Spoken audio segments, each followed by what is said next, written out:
Hello, everyone. We're currently waiting for the second part of episode 72 to come out pretty soon, because in it, we're about to see something absolutely insane. Two main villains of Boom's Skibi series at the moment will clash in an epic battle, and whatever the result will be, I am sure that it's going to blow everybody's minds. So, what caught my attention today is the idea about who's actually the best villain of the Skibi series, and to say even more, who's the best and the worst villain in Skibi universes out there. I've got some real cool information to discuss with you guys and brighten your mood a little. So today, I'm going to present you my top 5 of the worst and the best villains of Skibi universes. Now get your tea and snacks ready, and prepare to watch this video to the end, because it's going to be really funny and entertaining. Let's go! And on the 5th place, which is also the last in my list, I decided to put the forever non-favorite villain character from the Skibi multiverse that was created by Dom Studios' channel, and her name is the Alpha. Now, where do I even start here? This character is considered to be the worst villain in all of the Skibi multiverses by a large number of fans. And in case you guys are living under a rock or something, there was a nice event to remember, the Alpha 4. And this event was episode 30, where she and her vile deeds and extremely annoying manner of speaking were finally put to an end. It seemed to me like all the different fandoms were united at once for a moment in order to imprint this moment in history. And oh boy, that was really entertaining to see. But why did the Alpha deserve such a reaction in the first place? Why was she considered to be so atrociously bad? Well, let me give you some juice on that topic. But before we proceed any further, don't forget to give this video a like because I appreciate it a lot, and subscribe to my channel. Okay, if you subscribe now, let's move on. So here's a humble and short list of her main sins. Firstly, she's incredibly unnerving, and not in a good sense for a villain if you catch my meaning. She doesn't look particularly spooky or make your blood freeze in your veins, but instead, she looks like a lady that kind of escaped the World of Warcraft game, and doesn't look like she belongs to the SKIBIDI universe at all.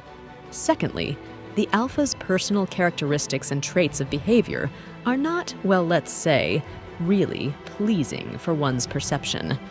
Her character was portrayed from the start as way too aggressive, selfish, or unlikable, which pretty easily turned off some viewers of this series.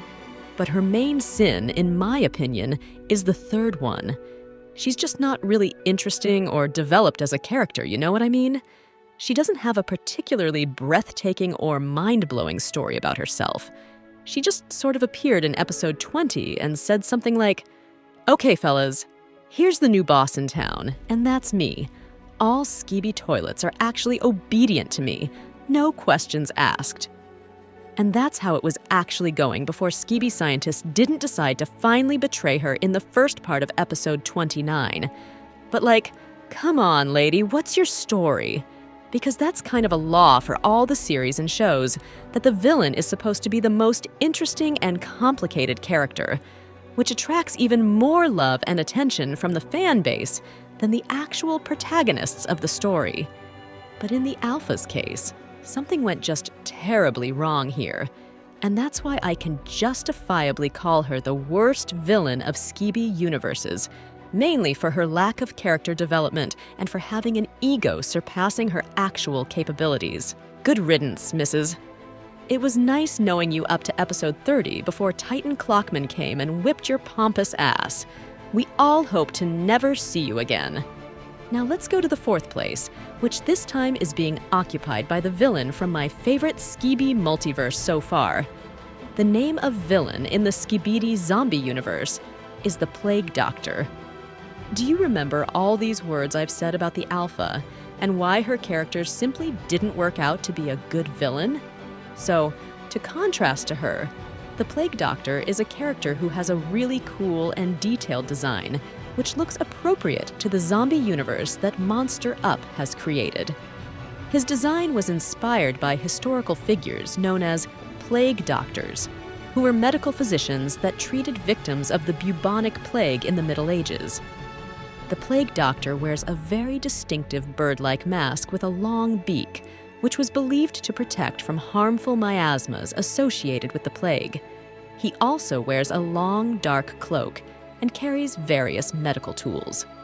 In the context of the zombie Skibi universe, the Plague Doctor is a really mysterious and eerie character that certainly plays his role in dealing with the whole zombie epidemic that occupied the Earth. But guess what?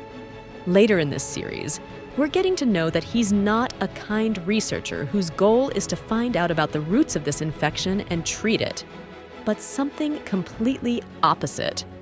I'm not going to give you way too many spoilers in here in case you want to watch this series on your own. But let me just say that his character arc is just crazy, and it's really captivating to watch how he manipulates different characters and the viewers themselves. He's a really cool villain, and I cannot deny it.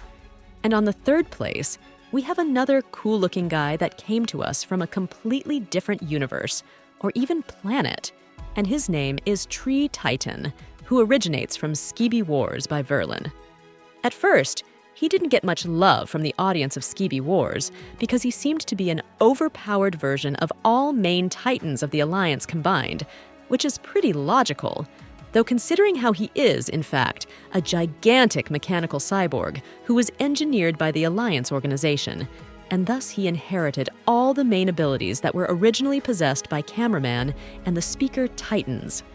This was done in order to combat the Skibi toilets at the level of Titans, and as the series evolves further, Tri-Titan gradually receives more additional but significant upgrades.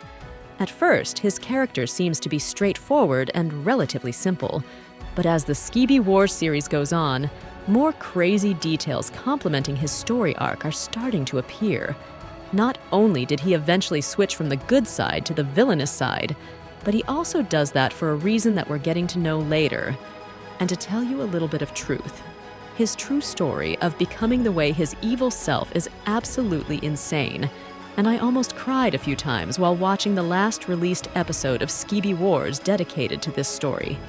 His character has it all: crazy power, insanely beautiful design, heart-touching background story, and awesome fights he's constantly involved in. I was really happy to gradually see his growth and complexity as a character, and I swear if something like this would actually happen to the Alpha, I wouldn't be complaining at all. I'm looking forward to this guy in the future episodes of Varen's Multiverse, and I hope that with time, he's going to surprise us even more. And now it's time to go to the honorable second place, which is deservingly occupied by a character who is unfortunately not with us anymore. Of course, this list couldn't even exist without the name of the original Skibi scientist from Boom Sur series. Yeah, he faced not the prettiest end of his life at the end of episode 70, but he will still be remembered to be a forever iconic villain in our hearts. And there are several reasons for it. Firstly, his design was very simple but really distinctive at the same time, and made his appearance pretty memorable for viewers since the earliest episodes. Secondly, his quirky personality really stole lots of our hearts, because who wouldn't want a sassy villain with a good sense of humor? So, we had plenty of iconic catchphrases and sassy moments that easily attracted new viewers to the series, making it even more popular and memorable. And thirdly, he is an essential character of SKIBIDI series that basically paved the way for a majority of villains from the other SKIBIDI multiverses, and arguably for G-Man himself. He is also a pretty versatile character who can be placed in different scenarios and situations, which makes him suitable for a wide range of storylines and interactions with other characters. So, what's not here to love? This guy is one of the best villains in all of the Skibi universe, my friends. And on the iconic first place, we have no other than G-Man, and oh boy, what a path he actually came along. This character's development arc was practically insane. He started as a really badass commander of the Skibi army, but then kind of diluted into different clones and started hiding more. And then he almost disappeared from the series for a pretty long period of time, which produced lots of jokes about how big of a coward he is and how he never got nothing more to himself except for more lasers. But look at him now. Our boy has arrived on the scene as a king who has his own dark secrets connected to astro toilets. And now we don't even really know the scale of his true power and intelligence anymore. There's no need for him to wear any type of mask now, so he's finally showing everything he is capable of as a character. He's cold-blooded, mysterious, and sarcastic. And he's also very shrewd and has some serious secret cards up his sleeve. It looks like this character was completely reintroduced to us, so we're all really amazed by his villainous figure. And that was all for today.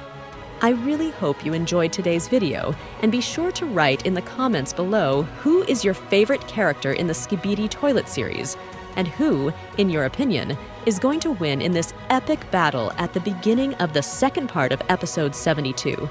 And don't forget to like this video and subscribe to my channel. See you